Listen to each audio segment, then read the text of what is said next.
Hi Beatle people, welcome back to A Beatlefull Life. So today what I'm going to show you is some of my favorite books and magazines related to the Beatles and Paul McCartney as well. This might be kind of a part one because I have a lot that I wanted to show you. But I just picked some favorites for this video, so if you want to see more, let me know in the comments and I can make a part two. But right before we get into that, I just want to show you something that I should have included in my previous video.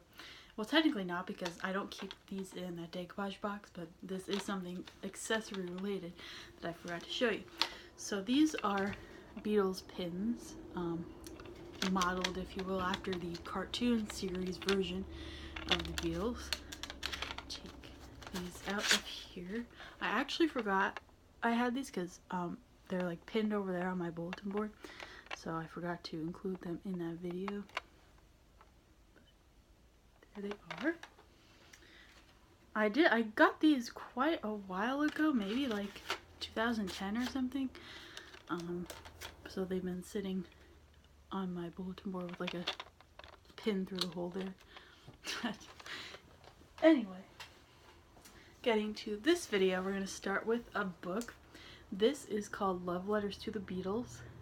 I believe it actually came out in 1964. This is basically a collection of fan letters sent to the Beatles in the early 60s. A lot of these are very like humorous, and some of them are very cute, heartfelt. You get a whole mix of things in here. And there's some illustrations as well. Dear John, is it true that instead of seeing screaming girls in the audience, all you really see is a lot of screaming dollar signs?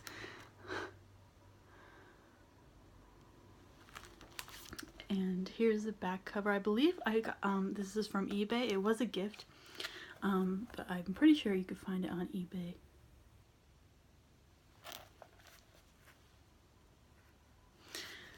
Okie dokie, let's move on here. I think next I'm going to show this book. This is called The Beatles Are Here. Excuse me. This is called The Beatles Are Here. I got this at my local record store, actually. I think in 2014 is when I got this. That might have been when it came out. Oh yeah, 50 years since the band arrived in America. This is basically anecdotes from fans, musicians, reporters, things like that, who were all around when the Beatles first came to America. I'm just talking about the impact that it had on them and the world around them. This is very interesting for me to read as someone who obviously wasn't around at that time. It's always very cool to me to read about, you know, just the impact that they made on everyone and everything at that time. Next up, I'm sorry I'm coughing today. This is a magazine. This is something that came out when Paul turned 75. There's also one very similar to this that came out when he turned 70, which I also have. I believe they actually use the same picture on the cover. So this is basically, as you would assume, a biographical type of magazine talking about his life and career and such, from the Beatles to now, with lots of good pictures as well. I'm pretty sure I found this at Barnes & Noble. I know when I was trying to find the one from his 70th birthday, I had a very hard time finding it for some reason. Every store I looked in, it just wasn't available. I'm pretty sure I found this in Barnes & Noble. Keeping on the Paul theme here, I want to show you this tour book. Now I'm sure obviously many of you have seen this, but what I think is cool about this one is there is a pair of 3D glasses included, and in some of the sections there are 3D photos that you could look at through the glasses. I wish there was a way to show you like what it looked like with the glasses on, but I'm not sure if there is a way to do something like that. But talks about 4 or 5 seconds in this part, which he still does play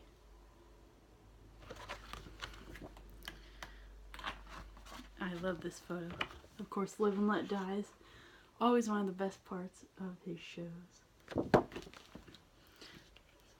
I have a couple more tour books, but I don't have a tour book from every single time I've seen him. I don't buy one every time. I often wish I did, but my first priority is always to get a t-shirt. But I have Out There, I have the Up and Coming tour, I think, a couple more, plus I have one from when my parents saw him in 1990. So I'm hoping I'll be able to get a Freshen Up tour book if I see him, hopefully this year. I'm still crossing my fingers for like a New York, New Jersey area tour date. I live in Pennsylvania, so obviously Pennsylvania as well would be ideal. Next up is this book here. Now this I included as a favorite because I'm pretty certain that it is the very first Beatles book that I got. This came out in 2008. Well, actually it came out, it seems, in 2004, but then it had like a new edition of it for some reason. I'm pretty sure 2008 is the year that I got this. This was a Christmas gift. This is more or less a coffee table book. It is a lot of photos. Let me actually set this down, it's pretty heavy. It's a lot of photos just going through the different chapters of the Beatles career, no pun intended. With little anecdotes and tidbits and such next to each picture. And this was, of course, a good introductory book for me as I was starting to really get more into the Beatles. Just kind of like a history book, if you will, to give me a lot of information that I would not have otherwise known, of course. Being, you know, what was I, 12? Yeah, probably 12 years old when I got this book. Oh, I dropped my 3D glasses. Oh, another thing about these glasses, they have his little signature on the side. Okie dokie then, let's move on to these couple of magazines here. Now these are special. These are 16 magazines from the 1960s. I also got these as a Christmas gift. Now I really find it interesting to look through these just to see like what magazines were like at that time, of course. A lot of pictures in here. In one of these magazines there's a makeup and hair tutorial from Patty Boyd. I've always liked Patty Boyd a lot, so I was really happy that that was in there. And of course this is not all Beatles technically, but there is definitely a good amount of Beatles content in these magazines. Here's an article on Paul's girlfriend, Jane Asher. Let's look at the other one. There's this. Now I try to be careful with these because they are fragile. I always thought this contest was interesting. I wish they had something like this now. Basically, you say what your like #1 dream or wish is, and if you win the contest, it'll be granted. Dreamville.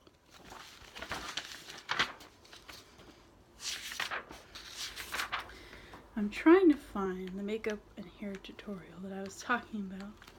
Aha! Here it is. I considered doing a video where I try to like emulate this, but I'm not very good at doing hair or makeup. But I just love this article. This can easily be found online actually if you want to read these yourself. This is her hair tutorial, and there's also a makeup tutorial online as well. I actually have a shirt with the pictures of Patty doing her makeup on it, but it doesn't fit me anymore. I'm pretty sure I showed that in my shirt collection video. But yeah, some other bands as well. Next up, this is something from Rolling Stone. This came out in 2010, which is when I got it. This is their 100 Greatest Beatles Songs. Something funny about this, though, is that they decided to list their #1 song first. I feel as though they should have listed it in reverse order, but their #1 is A Day in the Life. I'll just give you their top 3. Number 2 is I Want to Hold Your Hand.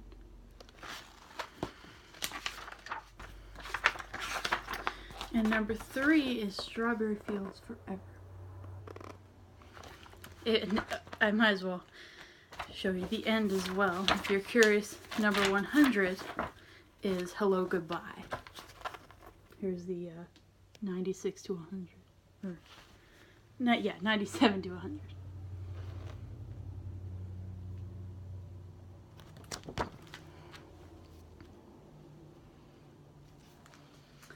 And finally today we're going to be looking at this magazine here.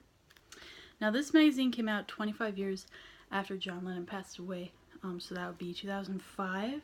I'm pretty sure I found this, in my local antiques and collectibles store.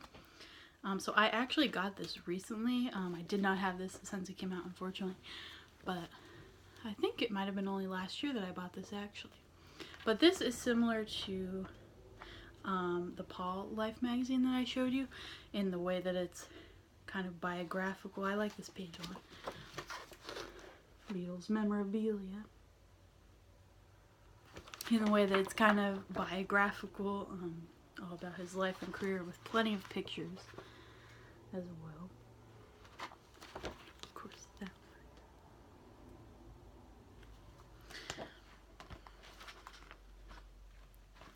one more.